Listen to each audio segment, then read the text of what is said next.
Welcome, everybody, to another episode of Need Some Introduction. Sorry about the sound quality. If it's rough, I am actually recording this on my AirPods in my car because I'm on vacation, nefariously recording this from inside of my car. The rest of the episode has been pre-recorded and won't have any of these technical issues, hopefully. In this episode, a conversation I had with my sister about Longlegs and a rewatch of Silence of the Lambs. Given some of the overlap thematically, I was curious to check that movie out again. Hadn't seen it in quite some time. And spoiler alert, it's still a stone cold classic. Do check the show notes if you're interested in only one topic or the other. Jump ahead about 30 minutes for the Silence of the Lambs review. If you want to skip the Longlegs conversation, we do get into spoilers on that film, although we start spoiler free. And of course, the big news this week, the attempted assassination of Donald Trump. I may have more to say about this in the future. I'm not a politician. I don't like being political on the podcast, obviously, but just as a person with an opinion, disappointing that we still have such easy access to such powerful weapons.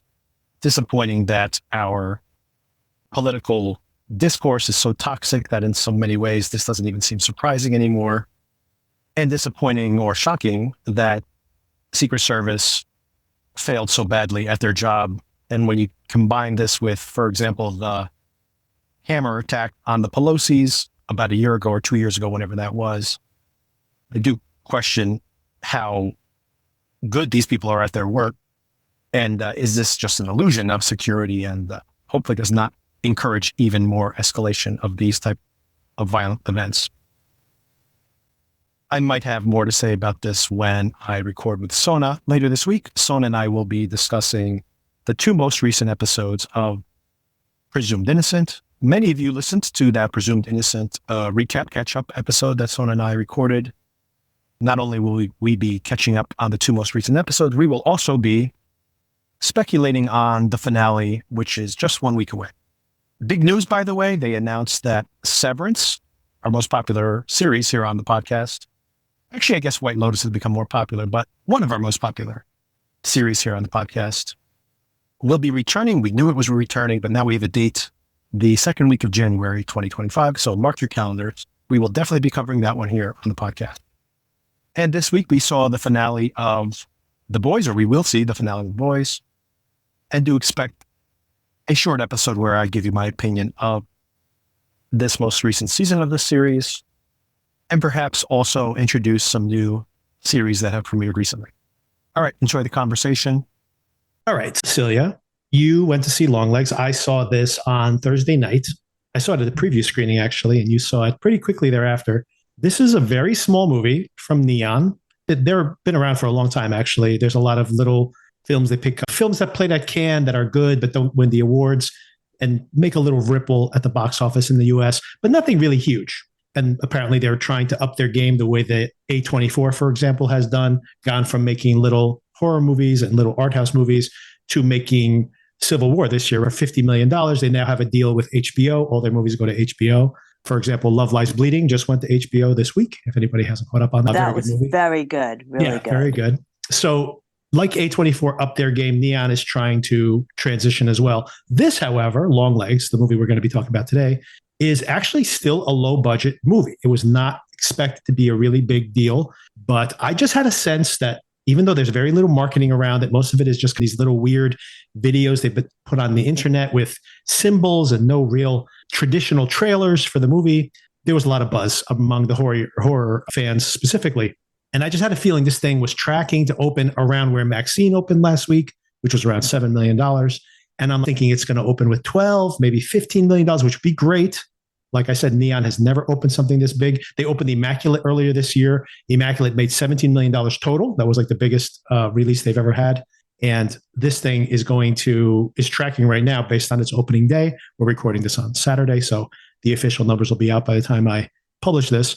It looks like it's going to open with at least $20 million, maybe like $23, $24 million over the weekend. All which is to say this thing could potentially become one of those horror word of mouth blockbusters.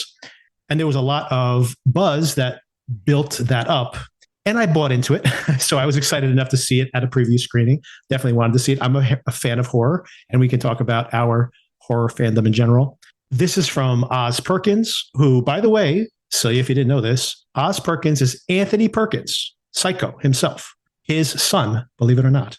He started in Hollywood as an actor. He was in Legally Blonde, for example, the Reese Witherspoon film. And when he was much younger, like teenager, early 20s, he was in a lot of pretty popular films, and then transitioned into directing mostly low budget, almost all horror films exclusively to this point. And by far, this is his most polished and most prestigious film that he's had. So much of directing, especially when it comes to horror movies, I think, is being able to sell what is obviously on its face ridiculous and having really good tone management. And he has nailed that, I would say. He's really nailed that dread that permeates the entire film.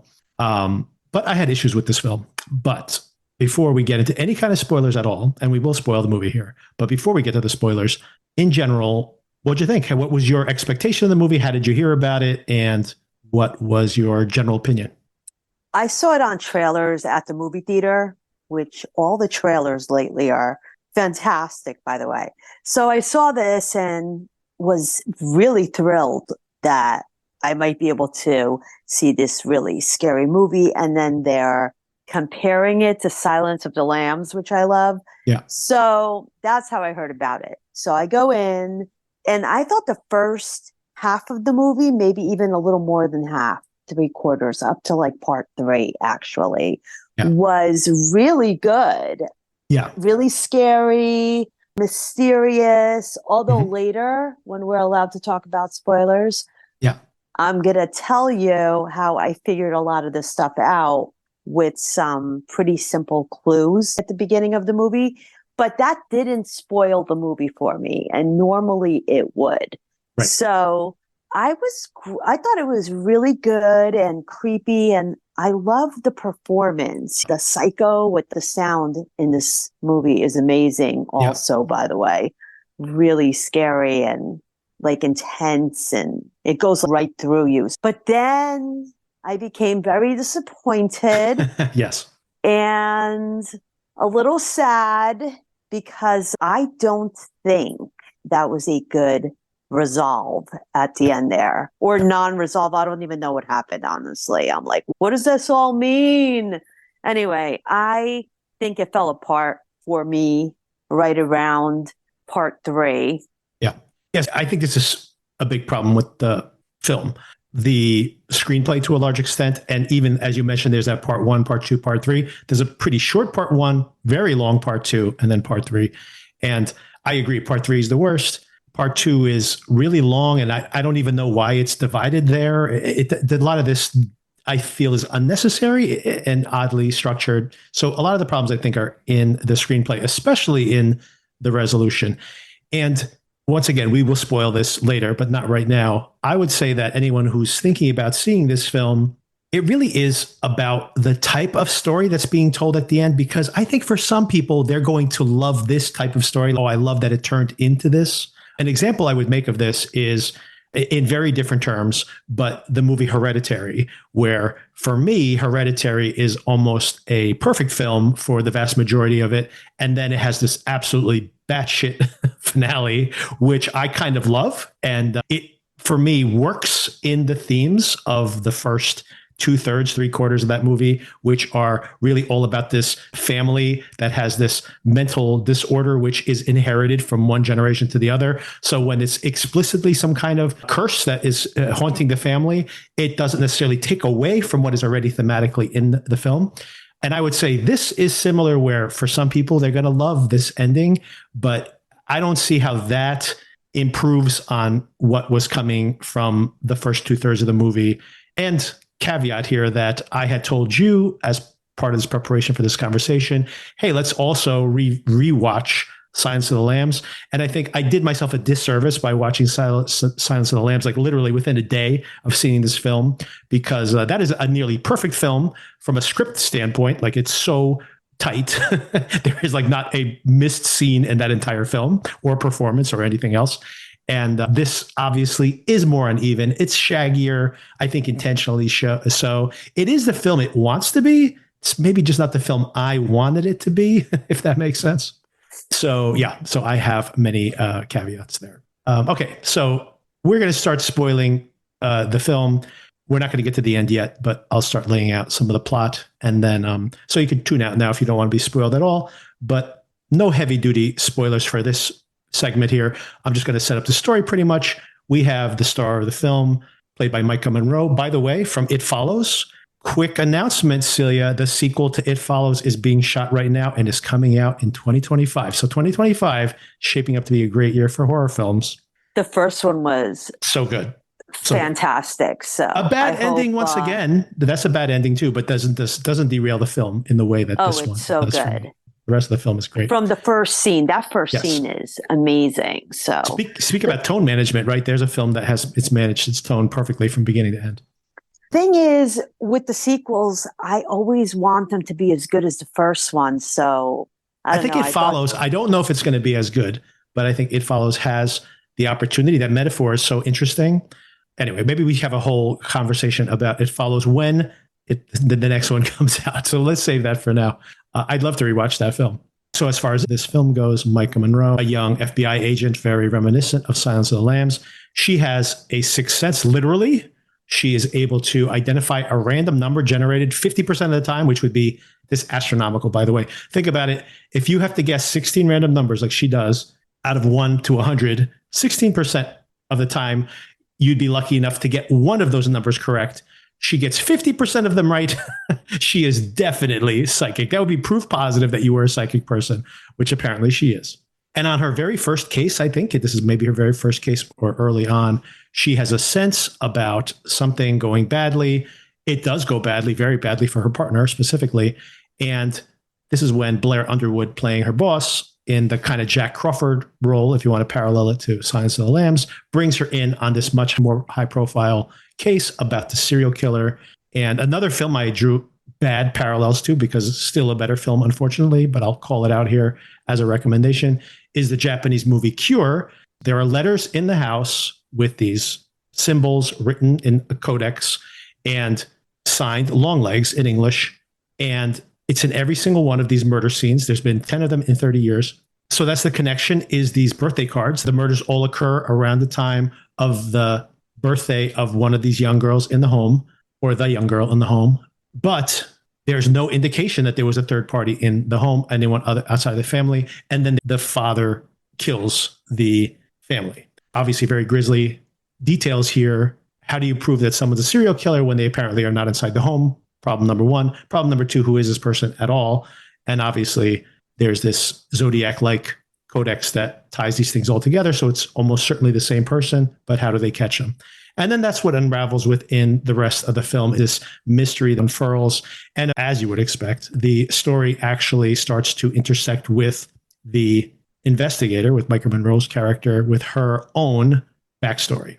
And as you mentioned, this is beautifully designed. There's a lot of comedy here. I think that a lot of the comedy works. The audience laughed, even though there's this incredibly oppressive tone that the characters are reacting to the uncomfortable situation they're in.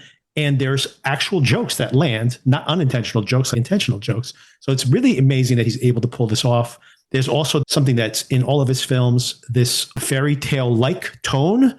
And you see him showing up at these abandoned barns and at these abandoned locations around the Midwest, presumably, and all really beautiful. The photography is so classical, so beautifully done. There's a great scene that one of the scariest scenes in the whole movie to me, probably unintentionally. They walk into this barn and the camera passes them and continues to pass through the doorway. And I thought I saw something move, and I had ice go down my spine just because of the tone of the film. There was absolutely nothing in the frame, but that's how effective it is at times in managing that tone. All that setup is really powerful, as you mentioned. The visuals are beautiful. The design work, the design of a particular character that keeps reappearing under this black veil is really disturbing, really disturbing. All that stuff works really well.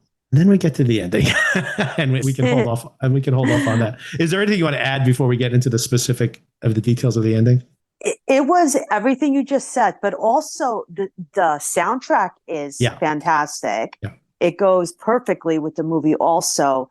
But the sound that I was talking about before, when you hear the evil, sinister, Longlegs creature, we don't even know what it is. Is he a clown? Is he trying to be more feminine? Like, what's up with the makeup? And he's just so weird. When you hear him speak, whoever did the sound for this movie, it's crazy. Everything sounds like an echo and so much creepier than I thought it was going to be. How creepy was that? Yeah, the sound design is excellent. I agree.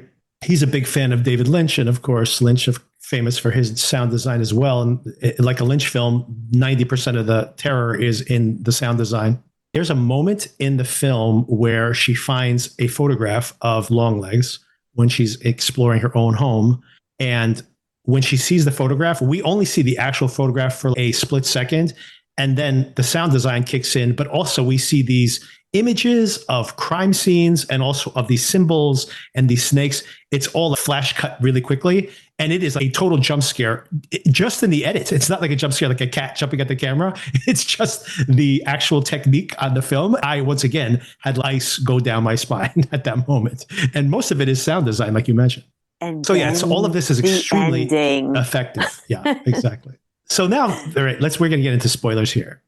The two huge problems I have with the film. One is I think that this is my personal taste.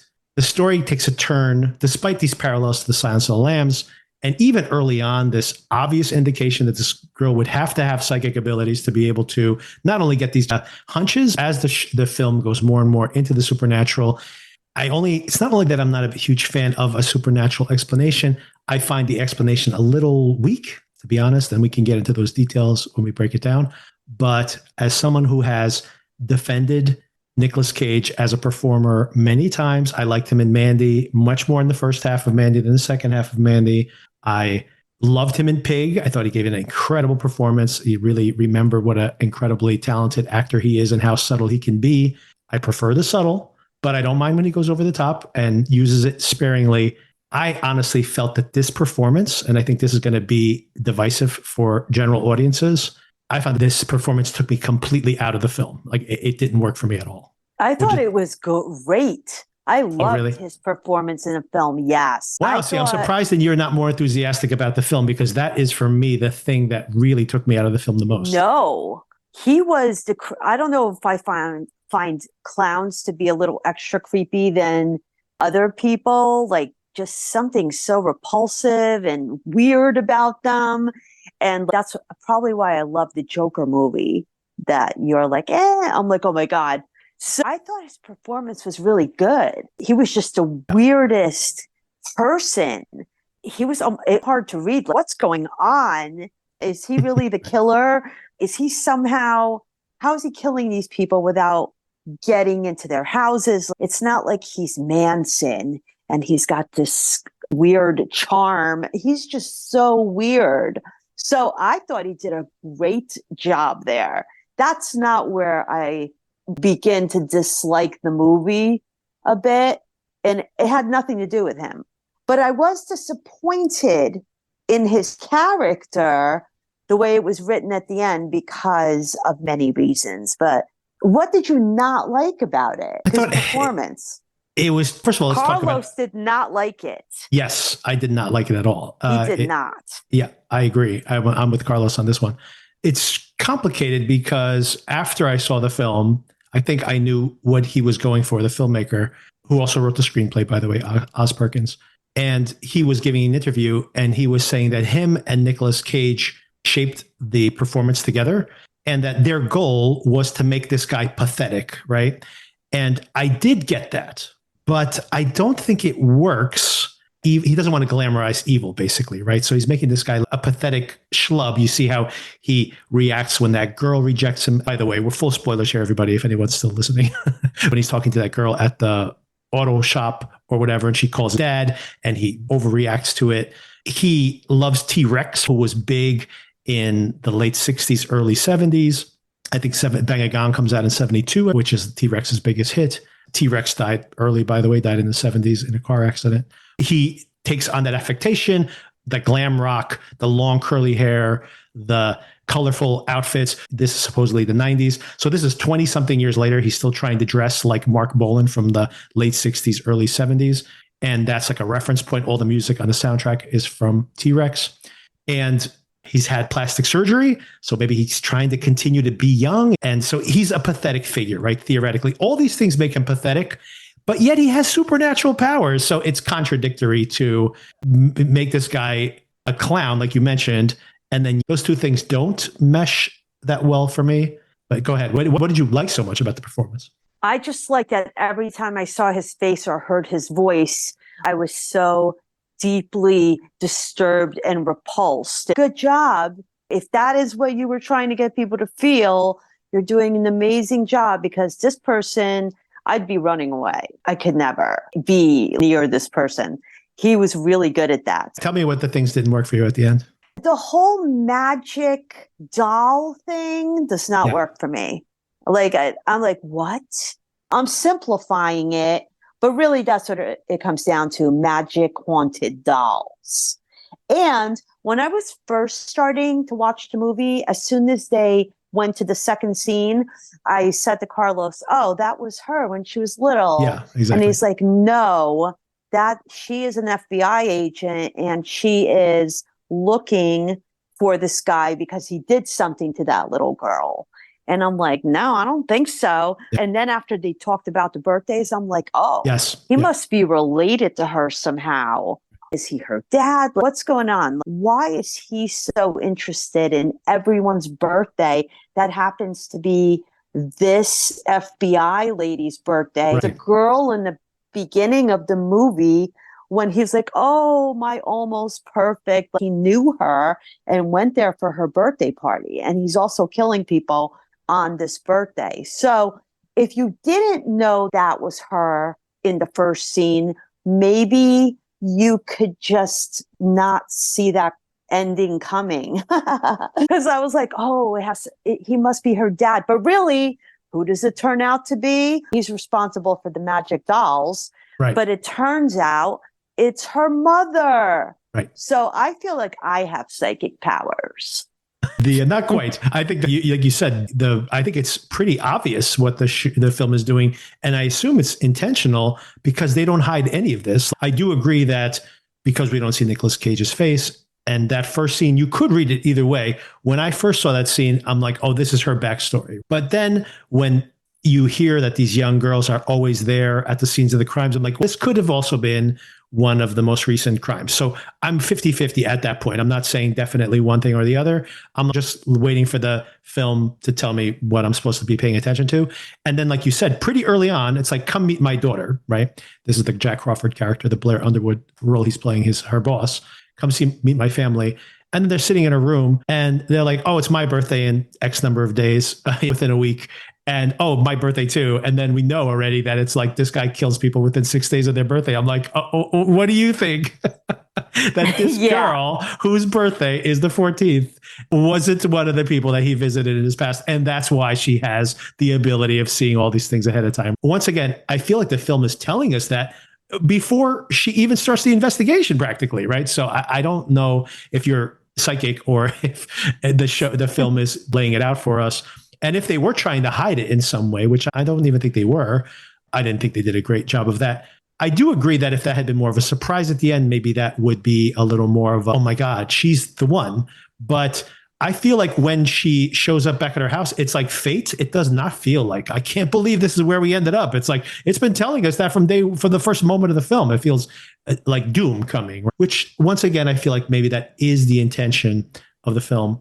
So I don't know if that is necessarily something I would ding it for. This is my own pet peeve. Like you said, the dolls thing just doesn't work for me. And once again, I'm comparing it to films. My mistake always, I'm comparing it to films that are better in the film Cure, which I'm not going to spoil here, but let me just say that in that film, someone is able to just meet people, talk to them, ask them this mundane questions.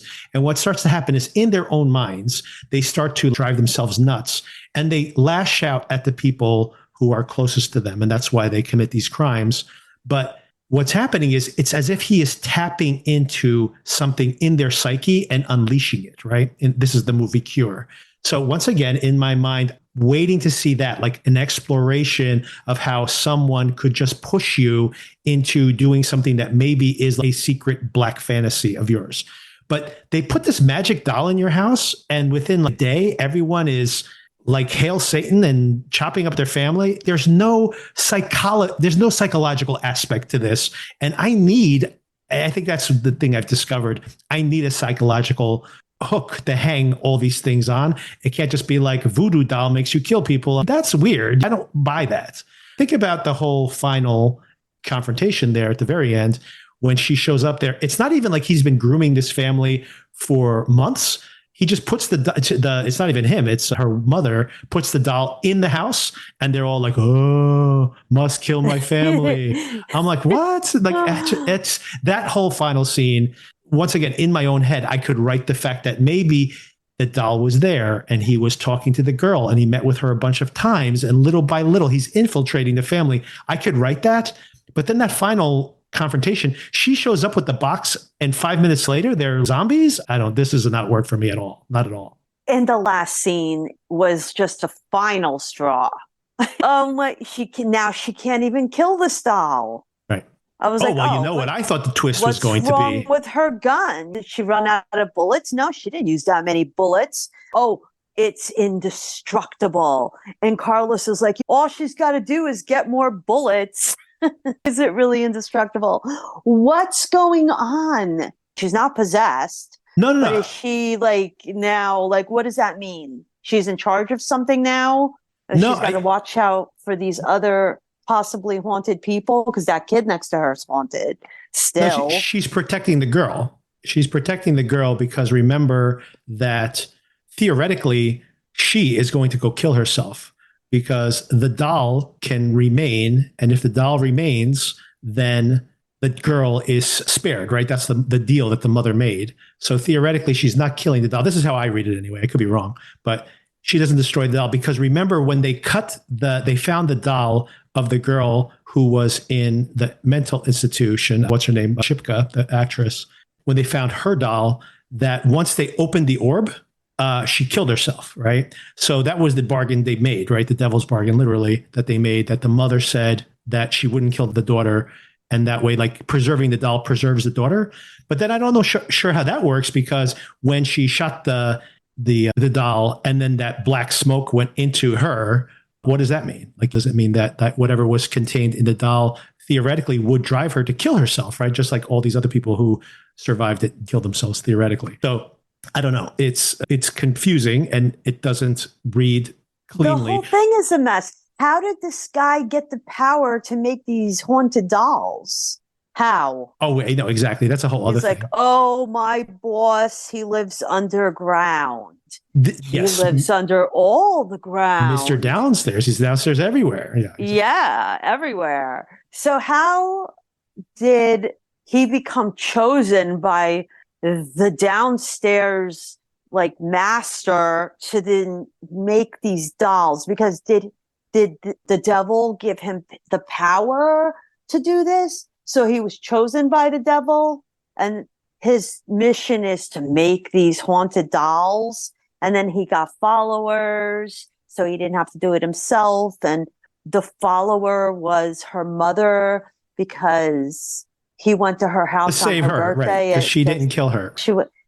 But everything I just said makes no sense. It's hard to justify. The doll is the fundamental problem, exactly like you said.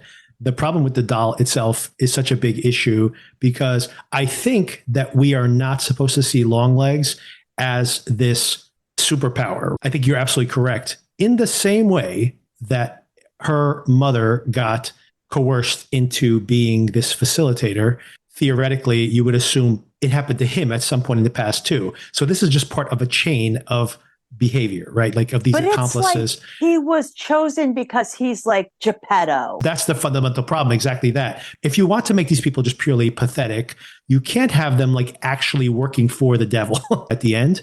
Is that to have these people, the mother as well, be these pathetic people who got sucked up into this psychosis, fine. I'm there for that movie. If they are just pathetic and they've thrown their lives away doing these horrible deeds, fine. That makes sense for me too. But they are literally channeling the supernatural. So it's almost not necessarily, basically what it comes down to is you could read this film as like, they're the ones who are right.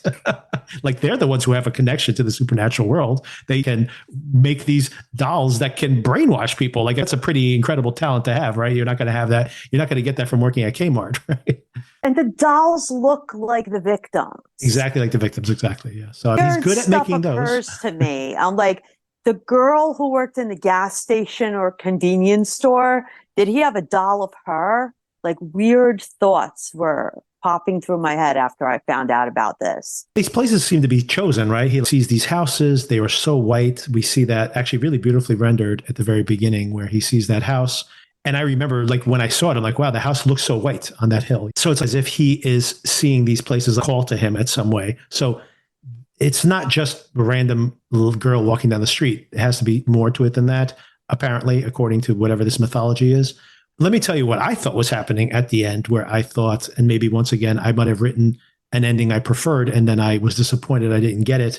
When she walks into the house and she's reacting the way she does, and she puts the gun to the doll's head, in my mind, I'm like, because of the other doll being destroyed, and now that evil's inside of her, and she is massacring this family, thinking she's rescuing them, right? And that's what I thought was actually happening there. So when she's got the gun to the doll's head, she's like actually has the gun to the girl's head, and she's misreading everything because she's now under the control of this evil. And that's what I thought we were seeing there at the end. And that's how it explains how some of these people get coerced, because what they're seeing is not reality either. So I thought that's what we were getting, but no, it's literally a doll with this ball inside of its head and yada, yada, yada. And I'm like, okay, I don't know. It all really falls apart for me at the end, which is unfortunate, by the way, because of how really incredible the setup is for those first more than half. Like you said, the first half, really incredible stuff.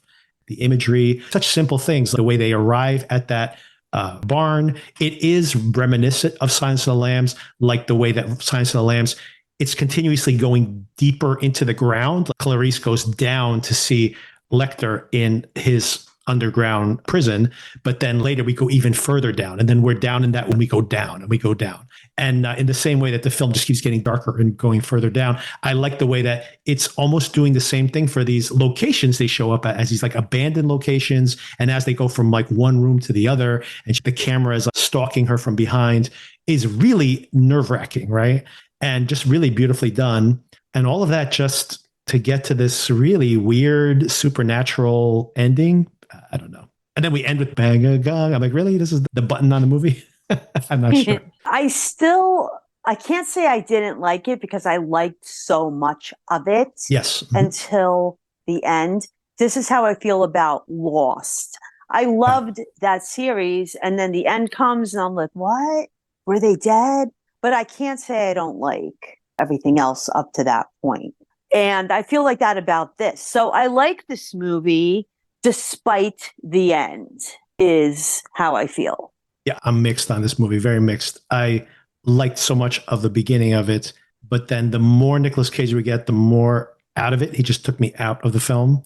And then I really needed it to land at the end to pull me back towards it again. And I'm like, oh, that didn't work.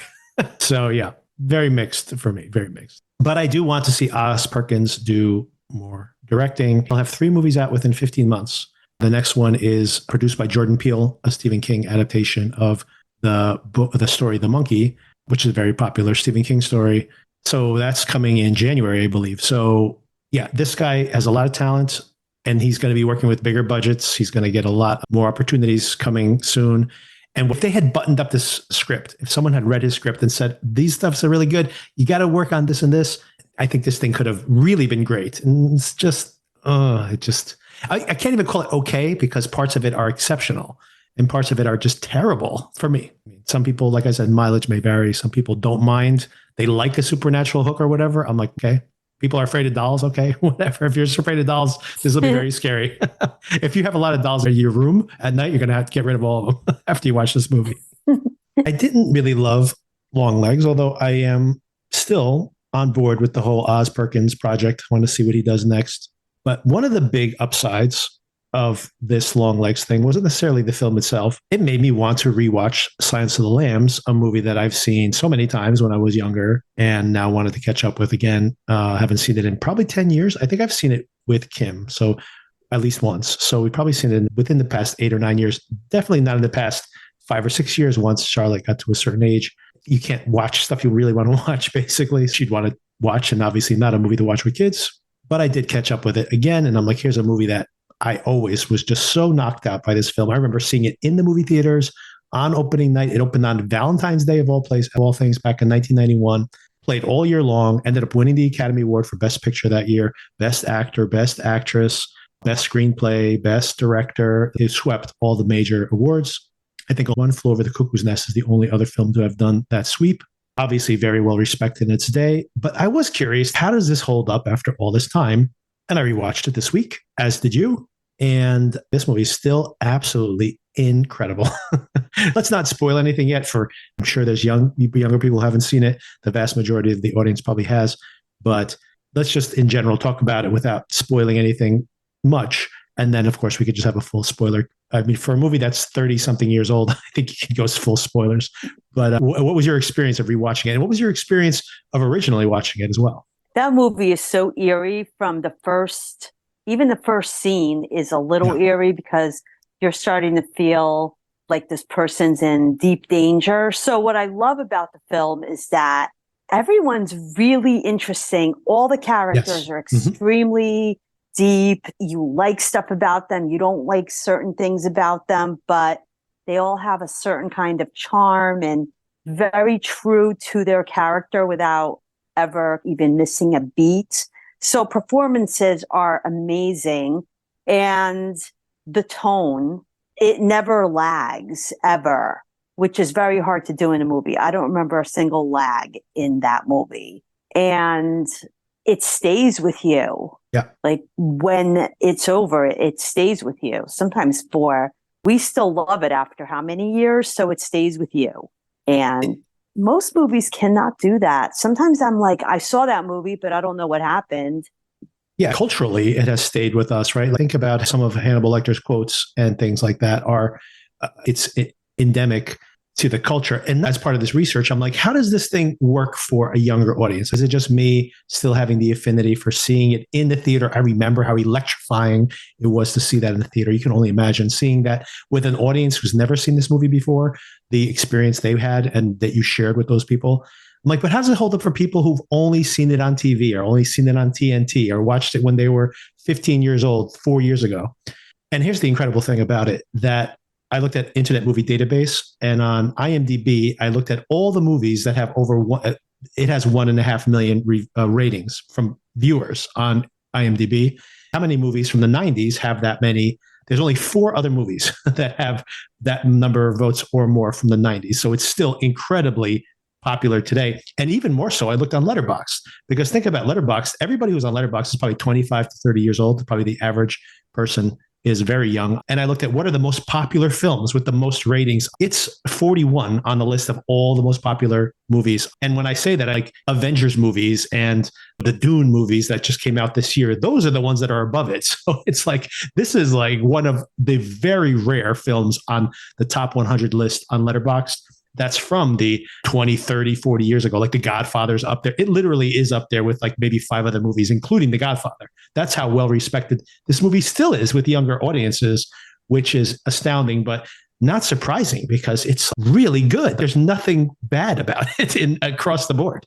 Everybody is amazing. You know how you don't really like the performance of the clown Nicolas person Cage. or whatever? The guy who is, Anthony Hopkins. one of the people. No, well, Anthony Hopkins, I don't even have to say because Buffalo Bill.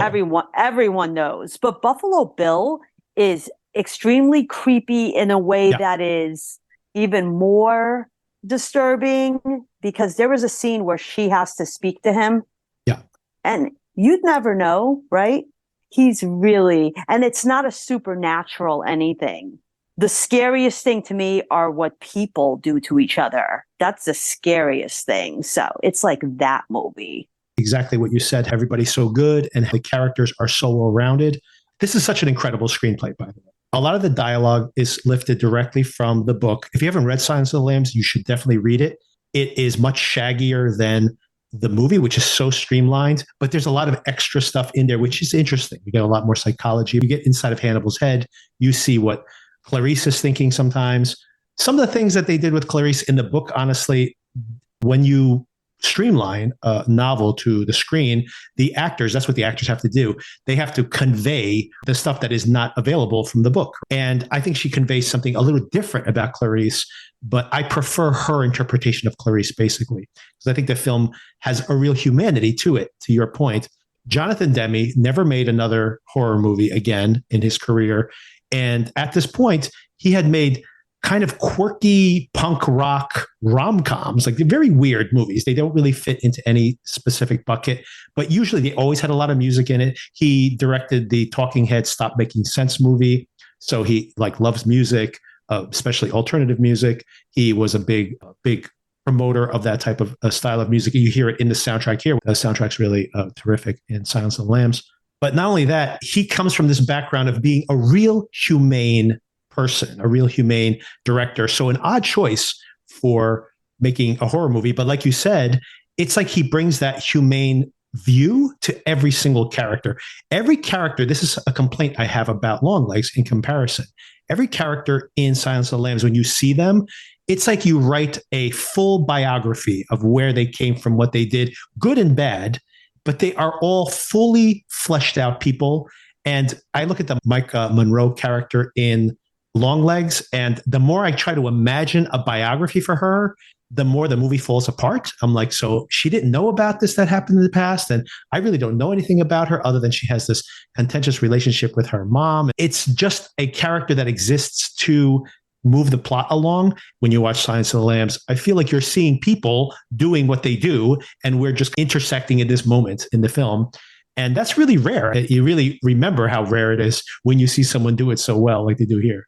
I loved watching the film, the visual language of it. You never see the sun. The only time we see sun and color in the film is actually, ironically, at the very end, like the very final scene where Lecter is free, basically. Spoiler alert for anybody who hasn't seen this movie. But that's the only time we see colors other than blood in the film. Even in that opening scene where she is running through the woods, you hear that music, the Howard Shore score, which is actually, once again, excellent. This is David Cronenberg's go-to guy. He has basically worked with Cronenberg through all of his movies, and he brings that same sense of dread to this film. But like you mentioned, she's just running in the woods doing her exercises, and there is already this foreboding sense. But the film is also still very gray even then.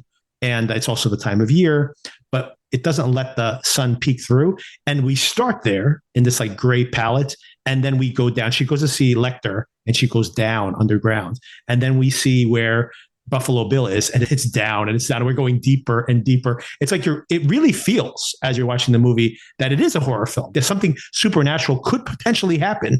That's how dark things are getting. And then but it never does obviously go that full route. But just the visual language of the film, it's inescapable, right? You just keep going further down and you can't go back up again until the very end of the film.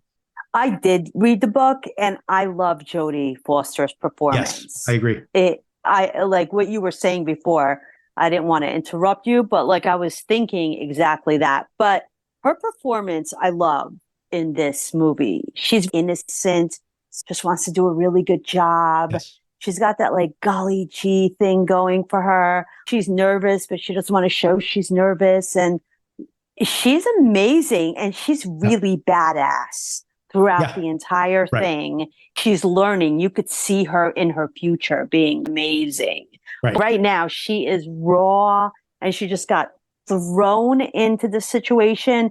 And what's great about the movie, like we were talking about before, is when she's running and competing with these other guys in the FBI, and she's this little girl, I immediately know that I have to be worried about her. So it's great. There's something the whole way through.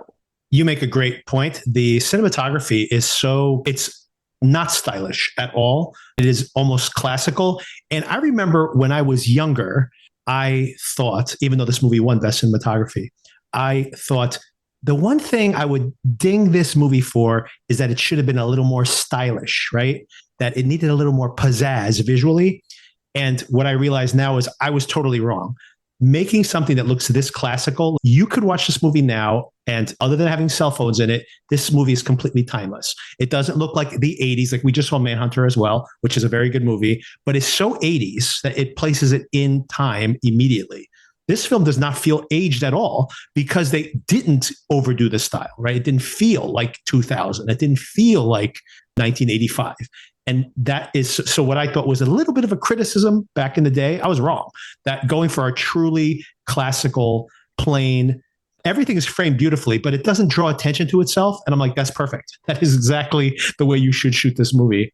And of course, one very important thing in this film that is absolutely the special effect of all special effects is the incredible, you can write a whole thesis on the use of close-ups in this movie. Everybody is stepping into close-up. This almost violation at times when Lecter is getting closer. And Lecter, of course, is looking at her. It's an intense close-up. But of course, he's looking at us, right? So it's like they're looking right through us. And then we cut from this glaring cat or wolf licking his chops in close-up. And we cut to, exactly like you said, to her face in close-up, which is like an open wound, and he can't help himself. And it's so compelling. Both of those faces are incredible, and they're just there are times when you forget that like they are so close on them and it fills the entire screen. It's like just their eyes are filling the entire screen, and it's so effective. It's really powerful.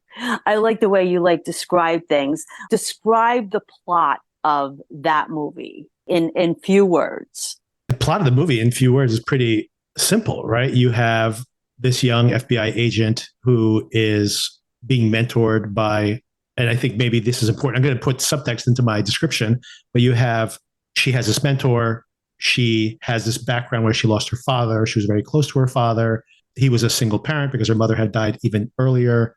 And now she is in the FBI. She's trying to save people. That is something that is like core to her. She's a very decent person, extremely decent person. Lecter calls this out, of course. And she thinks she can do some good by being in the FBI. And like you mentioned, it's not only her kind nature, but also this drive she has inside of her to finish her dad's work, to impress her father, who was absent, who was a police officer. And she has that father figure. And then she has another father figure. She has this Hannibal Lecter character who is also a father figure to her. He mentors her as well.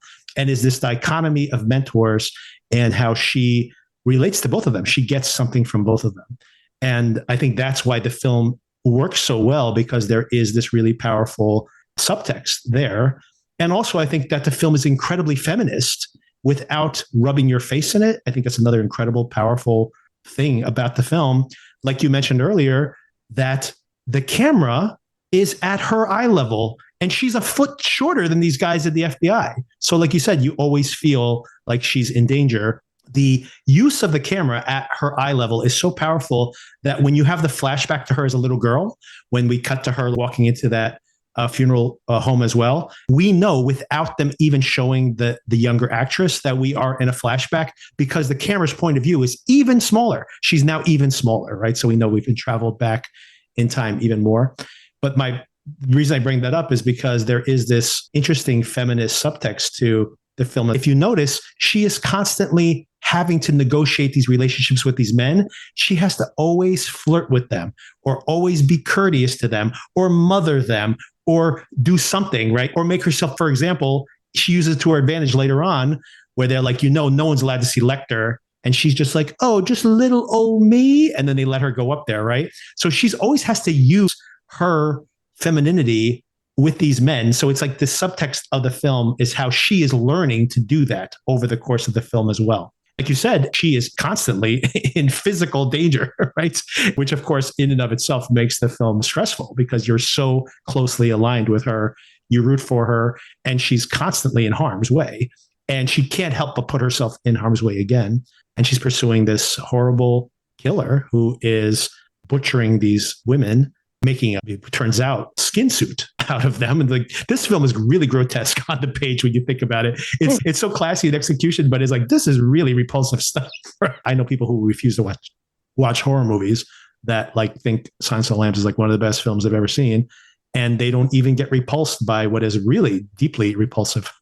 And of course, on top of everything I just said, it also has some incredible action scenes. And when I say action scenes, it is Hannibal Lecter's escape, which is incredible. It is the whole final confrontation. Once again, we've gone darker and now in pure black, and she's finding her way, literally feeling her way through the blackness in that final moment. Another incredible. I remember seeing that in the theater. My heart was in my throat. I was so terrified, and it still works now. Still makes you have goosebumps. But those aren't the only. That escape was amazing. Yeah. I think, like, seriously, that if anyone has not seen the movie, just to watch the escape, it would be worth it. It was amazing. Just the way it's executed. And so many times I will nitpick a movie being like, well, how did that happen? Not only does the escape feel totally plausible, just the way that I was saying earlier, that Foster's character, that Clarice, is learning how to use her feminine wiles to manipulate people in different ways. Maybe she has to flirt with them. Maybe she has to play coy with them to be like, oh, I'm just an innocent girl. Let me see him one more time.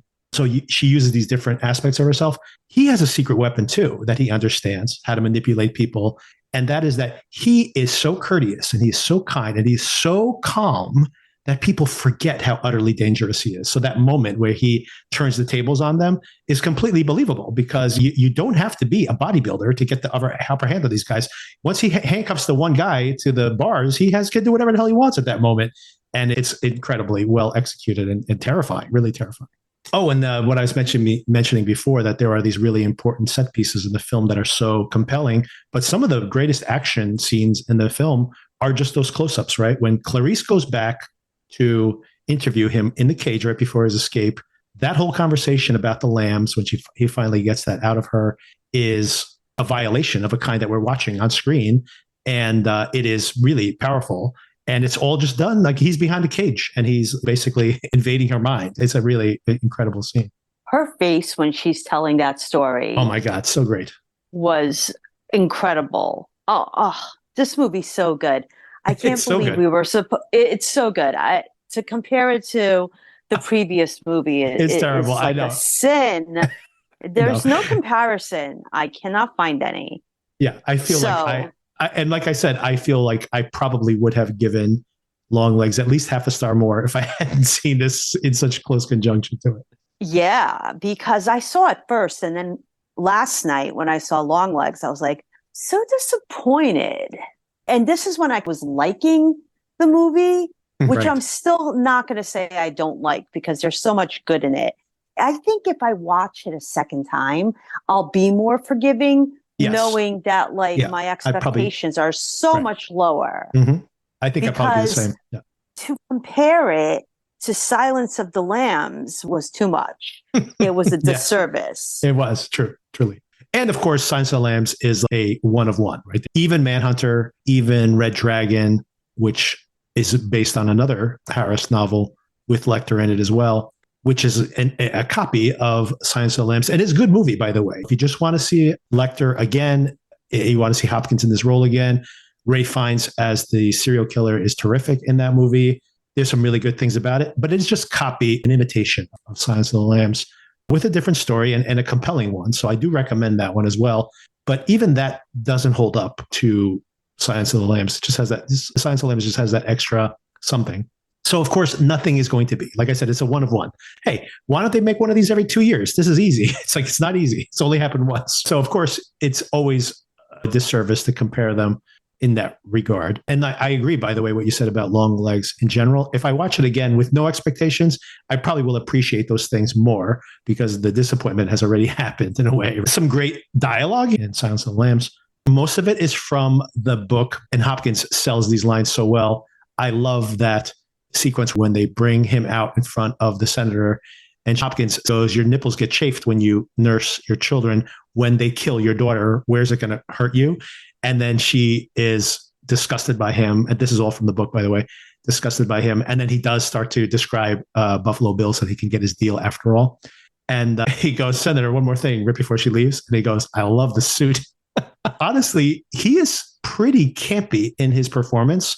And if it wasn't for the tone of the film, and if it wasn't for him being paired up in almost all his scenes with Clarice and how intense she is, that could have been a disaster. His performance literally could have been terrible, but it works incredibly well because she balances him out.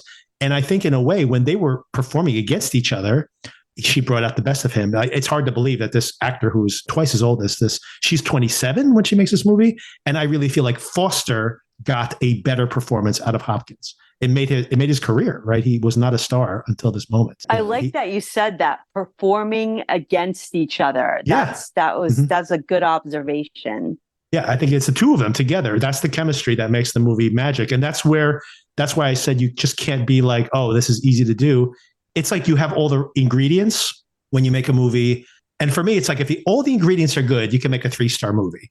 If all the ingredients are great, you can make a 4-star movie. To get to a 5-star movie, and this is a 5-star movie, there's something magical there. There's the chemistry between the director and the actors, and everything is just, there's something magical happening, and you can't make magic happen. It just doesn't work that way. If it was easy, these movies would be great all the time, and they're not. They're rarely great, actually. You'd be Longlegs.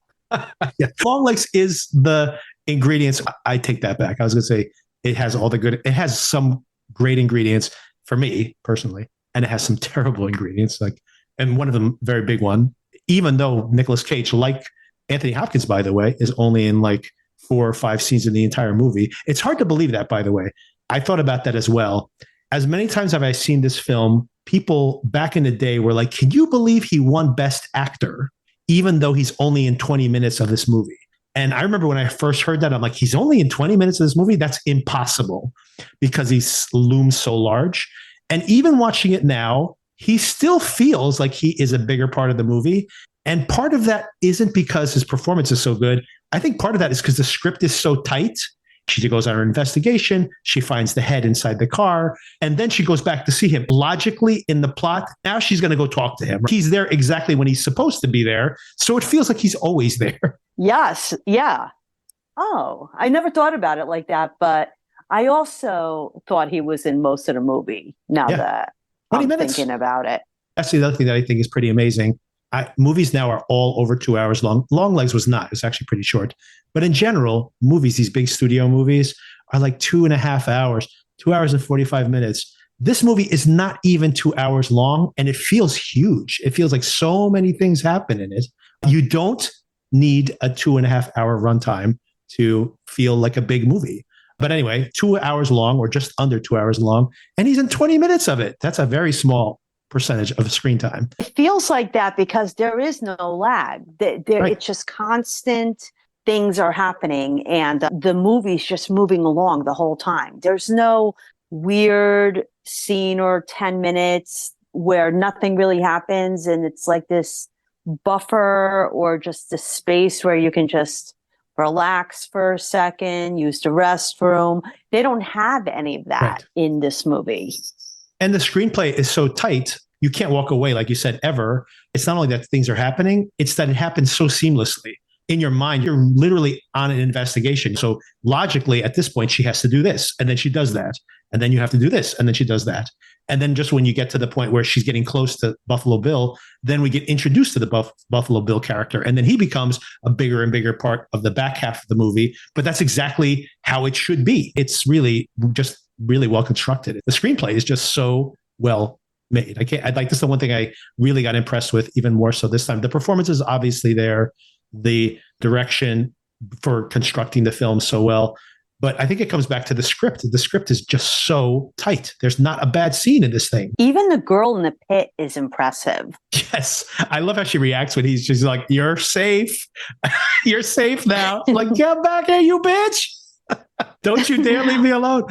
Yeah, she's amazing. Yeah, and she's so intense. And she's also very badass. She's down there. She takes the dog and uses it for leverage. Like, the whole movie was amazing. Everything.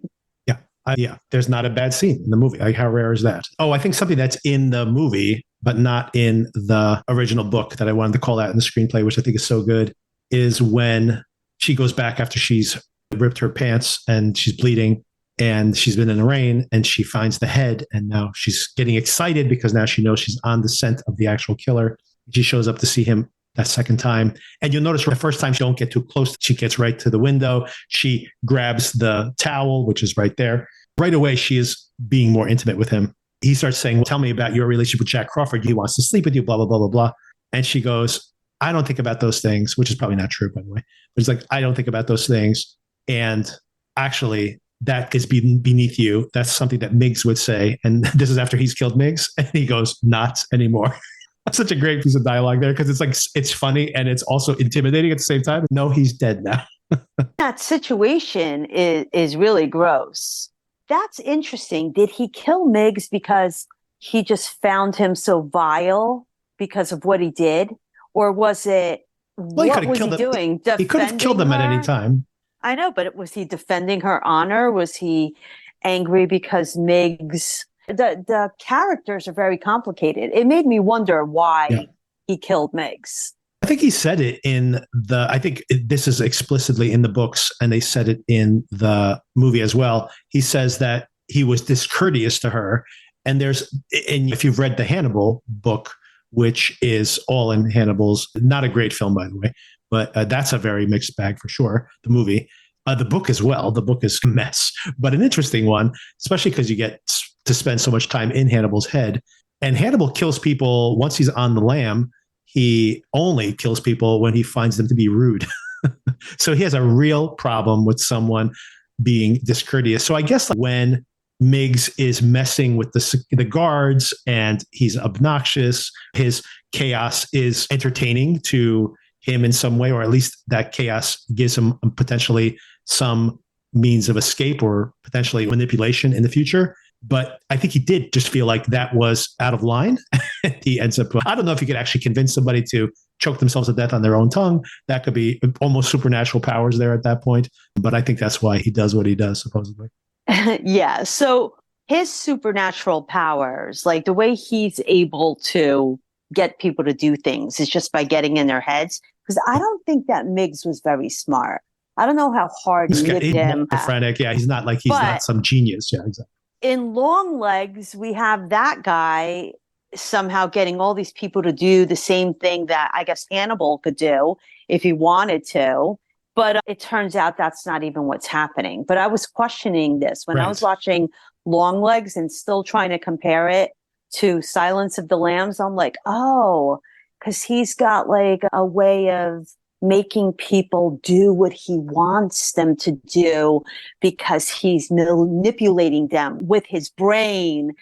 But the character was so like, ooh. Yeah. So I'm like, no, that guy's not going to be able to pull that off. Yeah, exactly. There's no way. Yeah, you can't compare these things, but you think about Lecter versus Longlegs and imagine Lecter, this very intelligent, erudite person who couldn't possibly be this monster. When you think about Red Dragon, which the Manhunter and the movie Red Dragon are based on, and you see a little bit of his backstory, or you discover more about his backstory, he was messing with his own patients. So that's how he began this kind of practice as a serial killer, which is fascinating. And of course, he's this person who got sick of listening to his patients complain about things and started to mess with them, right? But like you said, the Longlegs, it's just like that guy shows up and you're like, you call the cops right away. Literally in the movie, he shows up at the house and she called the cops, right? So it's like, it's not the same thing at all. Once again, it's not really a parallel we could draw. One thing I think there are no parallels. The one thing that has not aged very well here, potentially, and was problematic even at the time, but much more so now, is obviously this representation of a trans person, if you believe this person to be a trans person specifically. How do you think that they deal with that? Lecter does pay some lip service here to say he's not actually trans, this character. He is just someone who hates himself and is trying to transform himself into something else. He just thinks that he's trans. Even at the time, people thought this was an offensive representation of a trans person. And of course, nowadays, this film would have to be significantly rewritten just for that plot point. But how did you think that they dealt with that in general? I believe the part where he's so messed up, he doesn't even know who he is. He can't really, he's trying to attach himself to something. So somehow he turns out being trans or trying to go for that. But it didn't bother me at all. I know what you're trying to say. Did it come off as offensive or did they pull it off? I think they pulled it off because I wasn't that distracted by it. I believed it, that he's just this guy. He's not in touch with realities. He's making skin suits and killing people. Right. So his wearing lipstick or whatever he was doing was the least weird thing about him. Right. I wasn't that distracted by it. Did you feel like they were being offensive? I remember seeing it back in the day, and there were people who wrote about it being offended by that particular thing. I always felt like the film is not trying to be edgy in that way. I think the film is trying to explain his psychology, and it's based on a real life case, the Ed Gein case, where this person made a woman's suit out of corpses, out of dead people. I think he might have killed his mother, though. But anyway, the Ed Gein case is the inspiration for Psycho, the book and the movie, as well as Texas Chainsaw Massacre. So there is some reference point to that in real life, although it's nowhere near as, crazy as those films or this one is. But I don't think Ed Gein would be classified as a trans person either, even back in the day. So I think that's the reference point they're making to this real life case. And I think that they have that scene where Lecter specifically says that in the book as well. The author, by the way, Clarice, is a gay man. So I don't think that he was trying to offend trans people in his writing. But I do remember the write-up at the time. And like now, of course, with people being touchy about trans issues now, it seems like it's even in more bad taste. But it hasn't aged that way because I think it's just like a fact about this guy. I don't think the film is trying to be political about trans people. I don't think it has a point of view in that regard. There is something sad about him, though. I got to say, I remember even the first time I saw it, we don't know anything about Buffalo Bill's backstory. And when he dies at the end and she shoots out the window and we see he had been, I think this is more from the book than it's just hinted at there, but you see the helmet and he had been in Vietnam, I believe, but he had been in the military. So here's this guy who his whole entire life had been struggling with himself, trying to define himself in these different ways. So there's something very sad about him, an incredibly dangerous person. Like we want him to die. Don't get me wrong, but he's pathetic. There's something very pathetic about him, which I think is the intention of the film as well. And pathetic in a way that works for me, not in the way that Longlegs, once again, to draw that parallel, doesn't quite work. Yeah, he came off pathetic, but also like he could assimilate into society, yes, maybe exactly. Get a job, yes. Probably even, bad looking. He think about it. When she shows up at the door, he code switches really well. Like he gets her into the house, right? He gets her into the house, but then it starts to crack, which is an incredible scene, by the way. That whole scene is really great. When he escapes, you see how green she is to let him escape. She had been a more seasoned FBI agent. That would be an easy arrest. And she fucks it up and lets him get into the kitchen where the gun is. And I love the scene where she kicks the door, by the way, and it kicks back on her, which I'm sure was a mistake in the take, but they kept it because that's exactly what she would have done. She's like so full of adrenaline and she kicks the door and it slams back shut on her. Yeah, all the details of that are just really great. Okay, so Celia, I wanted to review with you some upcoming movies. We saw a lot of trailers for a lot of these movies, by the way, before Longlegs yesterday. I tried to avoid the trailers, but they go on for so long that even when I get there late, I still see the trailers. So I have seen some of these. I want to get your opinion on these and just announce them. But before we wrap up Silence of the Lambs, the question I'd have for you, maybe more directly, in seeing it again, and I don't know how long it's been since you've seen it, but did you have any new takeaways, anything that stood out now more than last time you saw it? This is a type of movie where if you watch it more than once, you like it more, even knowing what's coming up, because I was riveted by Jodie Foster's performance. I already knew that the other performances were good, but I noticed things about her now that I'm older that I didn't notice when I was younger. Her just being so naive and being thrown into the situation before she was ready for it because they needed a pretty face to disarm him. So those kinds of things are the types of things that I took away this time around. I knew she was good, but I was more impressed this time around than I was previous. It gave me a much bigger appreciation of the quality of movie that I was watching when I'm comparing it to Longlegs. Everything else? Yeah. For me, the thing that stood out now, which I always appreciated, but maybe appreciated more now than ever, I always had an aversion to cynicism in movies. I don't mind if a movie's dark. I just don't like it to be cynical. And for me, cynicism indicates it's almost like a put on, like why give a crap about something, right? Or just this thing that nothing matters, like a pure nihilistic point of view. But I always loved this film, which is a dark film. And I always liked the fact that there was not really light to it, but that it wasn't a cynical film. It's basically my general opinion of it. And what I liked so much about seeing it now, I'd say, is that I think about Foster or Clarice's, the character's decency, and I think Foster's as well as a performer. So those kinds meshed well together. But I think that her decency is like a superpower, right? It not only drives her to solve this case and rescue this person and in a way rescue herself, but Lecter won't touch her because it's like she's a real person. She's not just here to score some points or get a reputation for locking me up, or they're in it for their own petty BS. She's an actually legitimately noble person, and he doesn't want to mess with her for that reason. He like appreciates he's not a noble person at all. She tells him the lamb story and he goes and orders lamb chops, right? Like he's not a good person, right? But he appreciates the fact that she is legitimately a good person. So it makes her a superhero, and her superpower is being a good person, which is so rare to see anywhere, honestly. When she told that story, I imagined everything she was saying and how horrible that must have been. And it made me never want to eat lamb chops. Exactly. But it shows you, to your point, it shows you like the film is telling you, don't start thinking that Hannibal's a nice guy just because he has this affinity for her. Because like you said, after you hear that, you're like, man, I don't know if I might, maybe I should be a vegetarian. He orders lamb chops. That's his reaction to that story.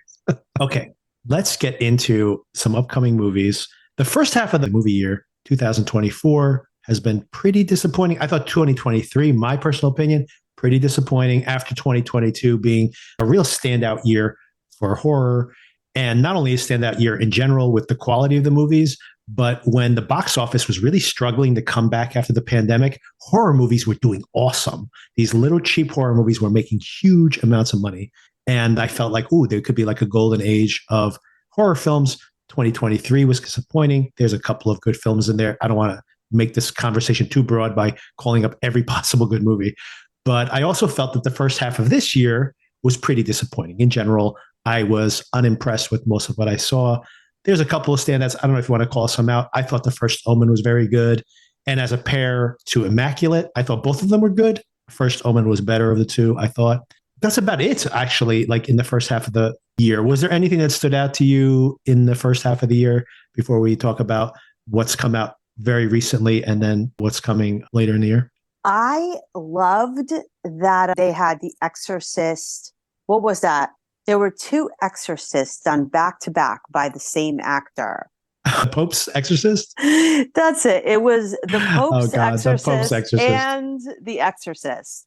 And he's like the same character in both of these movies, but yet did you watch though? Did you watch the new one that he did? It came out a few weeks ago. I heard it was horrible. Have you seen that one? It is ridiculous. I got through like half of it, but I actually liked the Pope's Exorcist not because it was scary, but because it was funny. It's very funny. It is so funny.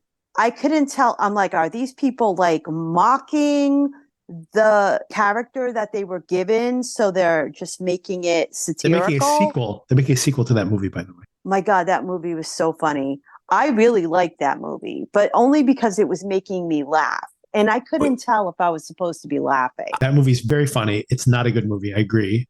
But maybe I am looking forward to the next one. I got to say, there's nothing funnier to me in that movie than when you see, not the body shame, but what's his name? Crowe. What's his first name? Russell Crowe. That when Russell Crowe leaves Rome on his Vespa, and he's a big guy now, right? He's bigger than he's been. He was always like a thick guy, but now he's pretty chubby. Nothing wrong. I've gained weight as I got older too. I'm not shaming him for that. I'm just saying that this guy in this not form-fitting outfit, riding his Vespa, leaving Rome is funny, right? That's funny. That's not the funny part. That's not the part that made me laugh out loud.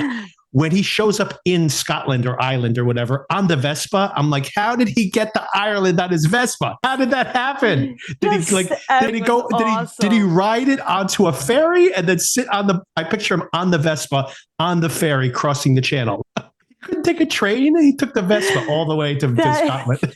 And then his performances are so over the top. They're so dramatic. Okay, we're gonna run out of time. We're gonna run out of time again. We have to put a pin in that one.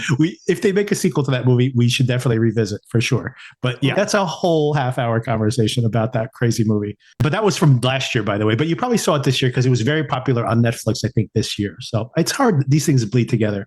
But okay, let me talk about the first half of the year for me. Pretty disappointing. But then right at the very end of the first half, I do want to call this one out because we just saw it. I know you saw it as well. That In a Violent Nature, this slasher movie from the point of view of the slasher character, the supernatural slasher. I love this movie. This was, and this is definitely like your mileage may vary. I know people who hate this movie passionately. I loved it. It worked for me so well. And I do want to call that out, even though it was in the first half of the year, because this is a Shudder original movie. And it was going to premiere on Shudder any day now. Maybe has premiered this weekend, actually, as far as I know. And also because everything that goes on Shudder eventually ends up on Hulu. So this is going to be very easily available to many people. So do keep an eye out if you are curious about it. I thought it was fantastic. Some people are complaining, it was a little bit boring or there was a little lag. But I disagree because we're in his head. Yeah. It's like mesmerizing. It is pretty boring up there. We're mesmerized because we know we're in his head. But like for him, it's not like that many interesting things are happening. Hence him just going off on killing sprees to almost entertain himself. He's completely almost supernatural. He's definitely supernatural. So I like that. It was very well evoked. Yeah, I was really impressed with it. Okay, so we kicking off the second half of the year. We start off with Maxine, which was, I think, for the most part, very successful. We probably have to have a side conversation on that at some point too, because it didn't fully work for me, but I did like the whole 80s style of it. Kicked off the second half of the year solidly with that just 1 week ago. Now, of course, Longlegs completely overperforming. It's probably going to be one of the biggest horror hits of the year. And then we have on the 26th, we have The Beast Within, Kit Harington, Jon Snow himself. I think this is a werewolf movie. Then we have August 2nd, Trap, M. Night Shyamalan's new film. I love him. What did you think about the trailer? You definitely saw the trailer for this, right? I love it. I love everything about him. And again, Carlos is like, I don't know if I even want to see this movie because every time lately I've just been disappointed. And I'm like, I am never disappointed by this guy. His mind is from outer space. And even if the movie's not like, wow, that was a good movie, maybe it wasn't a good movie. I'm never bored in his movies. I don't know where his brain is going. So this latest movie that is coming out, it to me looks amazing because we have this incognito, I guess, serial killer from what I could tell. Yeah. That they have trapped, but they don't know who it is. And he knows about this by mistake. And he's in this place he can't get out of. He needs to escape. With his daughter. Yes, exactly. Who he took to a concert. Right. So he's got to get out of there with her. And nobody can know who he is, especially not his daughter. So I am so excited to see this movie. Yeah, I felt, even when I saw the teaser for this movie, I felt like I didn't want to know. I feel like that's such a big part of the movie is the premise of it in a way. I almost would prefer not to know the premise of it. I always prefer not to know. Always. Every time. Can't think of once when that wasn't true. Given the new trailer, by the way, in the original teaser, I'm like, is this like a big twist in the movie that they're trying to get us to see the movie? When you see this trailer that I saw with Longlegs, you realize that, no, like this is probably revealed very early in the film. And then, of course, we're with him the whole entire time while he tries to get out of this circumstance, which is interesting because it can be very exciting to be like can be arrested at any moment. But then it makes you, in a way, root for the bad guy, which is an interesting setup. Yeah. So I agree, by the way. I find many of M. Night's films to be disastrously bad. In the end, they fall apart under their own ambitions in a way. But like you said, I'll watch them because they're crazy. Like when he goes for it, he really goes for it. Right. So I agree. I don't think it's a bad idea that the trailer lets you know these things right away, because you are right. It feels like from this trailer that you would know almost immediately. What are you only going to be mystified for the first 4 minutes? You might as well put it in the trailer. here's the funniest thing, by the way, about M. Night is that he's not afraid of nepotism. There's a lot of like talk in Hollywood now that everybody who gets a job was like connected to Hollywood in some way. And there's all this Nepo babies. He has fully embraced Nepo babyism, by the way. The movie The Watchers, which I couldn't make it through. I only watched the first half of it. I couldn't watch it all the way through, which came out earlier this summer, was directed by his daughter. And it's produced by him. He funded it through his own production company. She directed it. She learned how to direct. She's only like 20 something years old. She started directing on Servant, the TV series he produces, until it wrapped up last year. And she directed some of those episodes. Straight up nepotism. He funds her movie, which did okay at the box office, by the way. So it wasn't a total disaster. And here's the funniest thing about nepotism in this movie.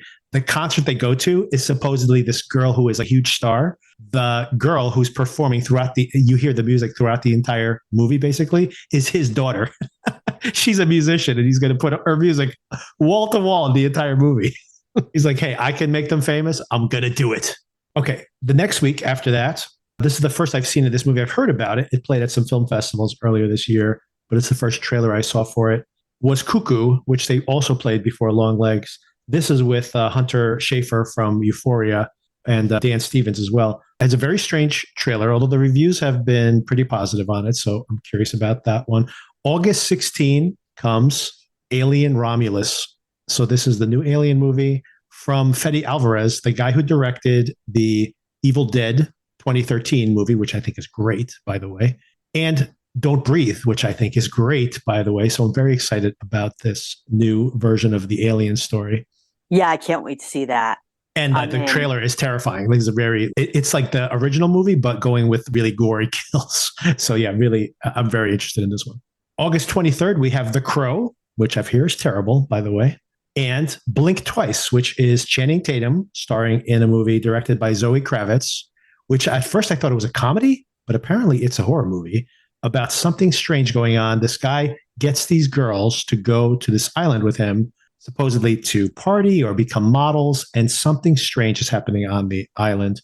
And anyway, I'm curious about this. I think seeing Channing Tatum in a villainous role could be interesting. I like Zoe Kravitz. I'd like to see her make a movie, obviously. So I'm curious about this one. There's not any early screenings on this yet or anything, but I am curious. Then we have the very next week, we have a AI horror movie about a smart house that starts to manipulate the people inside of it, called Afraid. That looks good. Yeah. Then September 6th, we have the Beetlejuice sequel, which is going to be one of the biggest movies of the back half of the year. And we have this movie called The Front Room, which stars Brandy, which I think this movie is going to be terrible. It looks on paper like it's going to be terrible, but it is from A24. It's got a very prestigious pedigree, so maybe it's going to be good. So I'll put a pin in it for now. That's both of those movies coming out on September 6th. So like I said, this is almost every single week. The very next week, Celia, I know you want to talk about this one, the Speak No Evil remake is coming out on September 13th. What did you think about this trailer?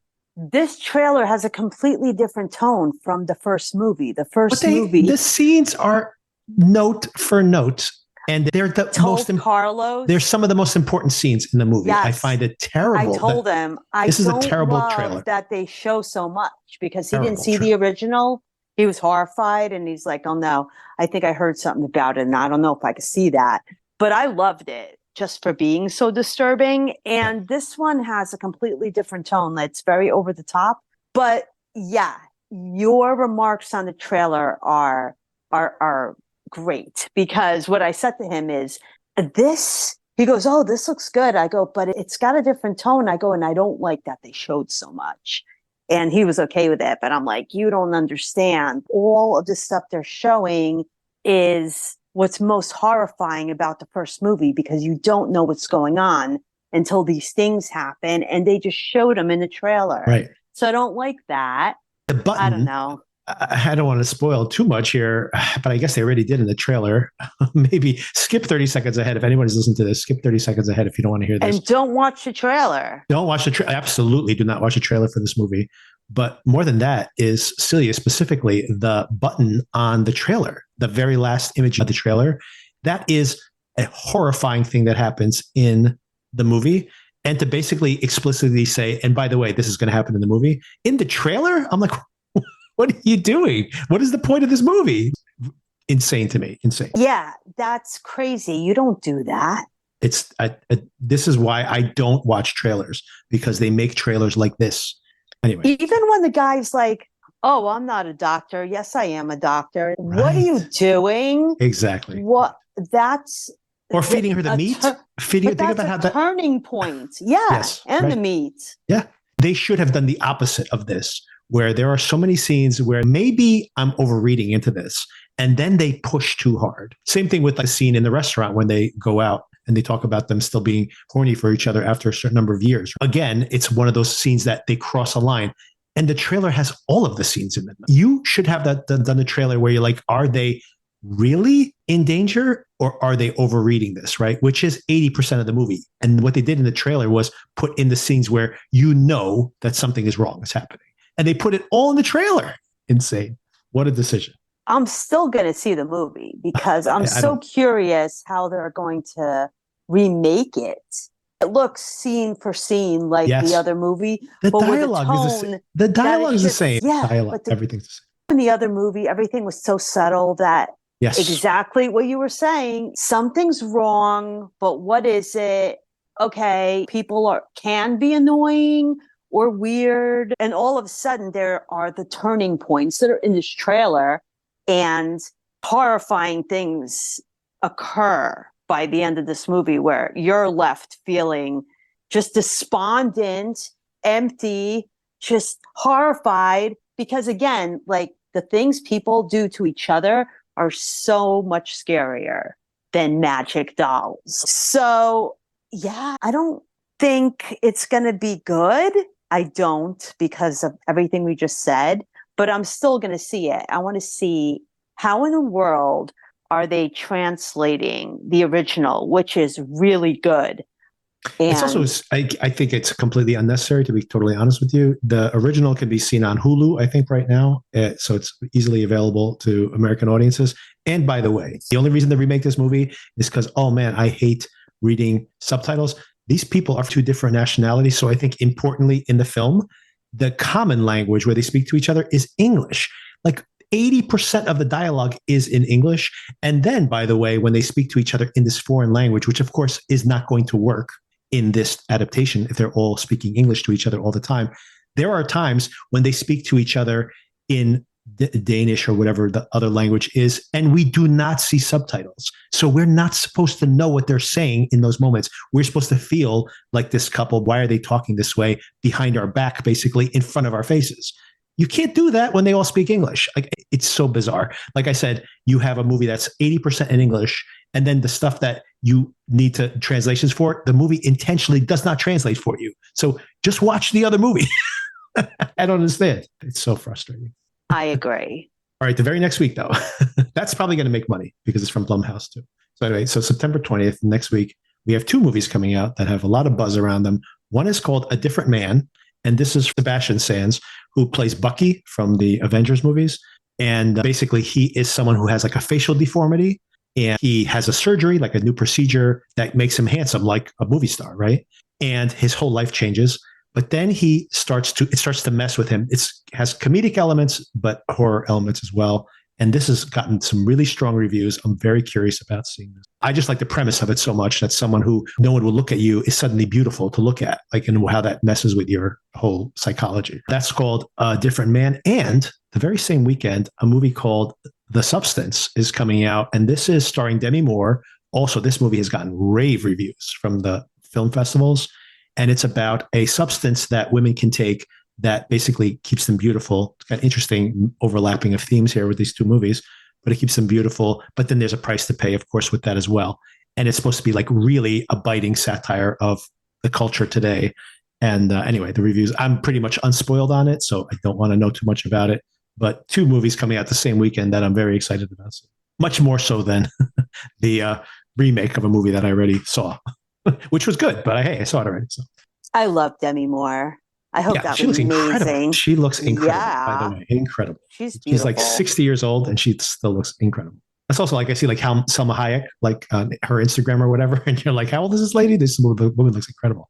September 27th, 1 week later after that, we have Never Let Go. This is a supernatural movie about a mother trying to protect her kids. She lives out in the woods. I'm not sure if this is going to be good or not, but it has Halle Berry in it. It has got some interesting talent behind the camera. So maybe this is a good one, September 27th. And then we get to October. There's probably additional things, but there's just few of them I'll call out. Terrifier 3. I don't like the Terrifier movies, but they've become very popular, so I'll call it out. It's coming out, Terrifier 3, October 11th. Carlos likes slashers. Does he like Terrifier? Has he seen the Terrifier? I think we tried to watch it, but we only got halfway, so I guess he doesn't love them. It's extremely bloody kills and this really creepy looking clown, and basically that's the entire movie. And like I said, I'm not a fan of these things, but the last one was a big hit, and I'm sure this one will be even bigger. Next week, here's something I definitely want to talk to you about. What did you think about the trailer for this movie? Because I know you saw it for sure. Smile 2, coming out October 18th. It did not impress me because Smile 1 was so good. It was so creepy and eerie. The whole concept was, it looks like they're just doing a spinoff just because the first one did well. That's what it feels like. Definitely, yeah. And maybe I could be completely wrong about this, but of the ways you could have expanded the storyline to have a celebrity get infected, is that something I wanted to see based on the first movie? I don't know. But maybe they're going to do something clever with it. But I'm not really enthusiastic at this point about this. I'll still see it though. But the first one was very good. I thought it worked really well. And what else do we have here? A couple more things I wanted to call out. One is Heretic, which I think we saw the trailer for with Hugh Grant, another A24. That looks so good. Looks good. November 22nd. A24 in general is like a brand. I think A24 horror movies usually are pretty strong. So I think this one looks really good. And then a couple more from December. One is December 6th, Night Bitch, which is Amy Adams, directed by Academy Award nominated director Mariel Heller. And it's about a woman who starts to get convinced, Amy Adams, who's one of my favorite actresses, by the way, starts to be convinced that at night she's turning into a dog. And it's not supposed to be comedic. I think it's supposed to be disturbing. And anyway, so that's an interesting one. And that's coming December 6th. I'm always interested when an actor or actress that I'm a fan of that is considered more respectable decides to do something that's totally batshit crazy. And I'm like, I'm there for it. I want to see her try. And of course, December 27th, David Eggers' new film, the Nosferatu remake, which apparently the early buzz on it, I've not seen any of the trailers or some of the early images, but people say it's visually absolutely astounding. And this is the guy who made The Lighthouse. He made The Northman. He made The Witch. So visually, this movie is going to be absolutely knockout. I saw that trailer. Amazing. It'll be beautiful.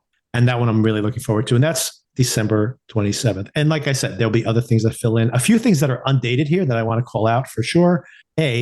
Following up on the Alien movie, Noah Hawley, who makes Fargo, has an Alien TV series coming in October. Something else to look forward to. And I think the two storylines are intermingled somehow. Second of all, there's a movie that everyone was raving about when it played at film festivals early this year called It's What's Inside. It's undated because it's with Netflix. Netflix never dates their movies until a day before they premiere them. So it's coming sometime at the end of this year. They spent $17 million to acquire this movie, and everybody was really enthusiastic about it. So I'm really looking forward to that. It's about a bunch of friends who are at a getaway together. One of their friends shows up, and they have brought something like as a party game, but it's not a party game. There's something else going on, and it leads to something starts happening to the group of friends. And I don't know anything about it because every single review is like, do not know anything about this movie before you go see it. So I've done that. I know very little about it, but very curious about that one. It's coming to Netflix sometime later in the year. Salem's Lot, which was shot 3 years ago, still has not come out. And supposedly it's coming out this year. I don't know. I feel like this thing apparently was so bad that it's not going to be released at this point. They spent like $100 million making a very popular Stephen King novel into a movie. and they're never going to release it. I guess that's what's going to happen. Anyway, maybe we'll finally see it later this year. Oh, and one more thing I want to call out, which I've already seen, a French movie called Red Rooms, which is coming out in September. I don't know if it's coming to theaters or to home video, but something to check out. If you want something that condemns our fascination with serial killers and true crime in a way that I think Longlegs tries to do a little bit, but doesn't really succeed, this movie is terrifying. And it has no horror elements to it at all. It's about a woman who is fixated on a serial killer, and she's in the gallery of the court because she's a fan of the killer, or we think she is. And it's just the psychology of this woman who is really smart, very isolated, very online. She does all these investigations on her own, and we spend so much time with her. It's so uncomfortable. This movie will make you feel so uncomfortable. And it's brilliant. And it's called Red Rooms. And it's been around for over a year now. It's in French, but French-Canadian production. But it is coming out later this year. And I really recommend this to you, Celia. Interesting. Good one. Yeah, and as far on the TV side of things, some of the big stuff has been pushed out to 2025. Welcome to Derry, which is a spinoff of the movie It that takes place in the town of Derry. It's been pushed out to 2025. That's on HBO. Last of Us Season 2 has been pushed out to 2025. So 2025, cram-packed with stuff because of the writer's strike. Everything got pushed off to 2025. But I think the second half of 2024 has some really impressive titles on there. Of all the things I mentioned there, is there anything you're looking forward to the most? Yes. The one where the girls go to the house and get lured in when they're trying to convert. What was that one called? Oh, Heretic. Heretic? Yes, Heretic. I'm dying to see Heretic, and I'm dying to see Demme more. Yeah, that Substance, I think, is going to be a really good one. So, yeah, I'm very excited. There's a lot of good stuff coming. Oh, I really want to see that Alien movie, too. I'm always a fan. Yes. So, and Trap. I think even if Trap is bad, I'll definitely be entertained. Yeah. Because, for example, you're like correct. The Happening is one of the worst movies ever, but it is so entertaining. It is. As is The Woman in the Water. Oh, it was Woman in the Water, but she was in a pool. She was in a pool, exactly. It was the haunted pool. Haunted pool. And she was a mermaid. Not to be confused with this year's haunted pool movie. So. But they were so good. I loved The Village. I like The Village is really good until the end. Really good. I loved the end of The Village. That didn't work for me. That's a bad ending. Oh, it totally worked. Oh yeah, I'm still there. People, and by the way, I'm not alone. His movies still make money. That's why he keeps making them. Even when people make fun of him, they keep going to his movies. All right. I think that is it for the rest of the horror in 2024. We may have to do another episode at some point in the future where we round up. Maybe what we could do is we can do a little bit a recap of the first half of the year and throw that in with how did the summer play out. And we can dig into all these other movies we've seen, including Maxine and other ones. Cool. So let's save that for around Labor Day when we've seen a lot of these products. Sounds wonderful. All right, bye. So that's the conversation. And as I mentioned, Sona and I will be meeting late this week to discuss the 2 most recent episodes of Presumed Innocent. Stay tuned for that.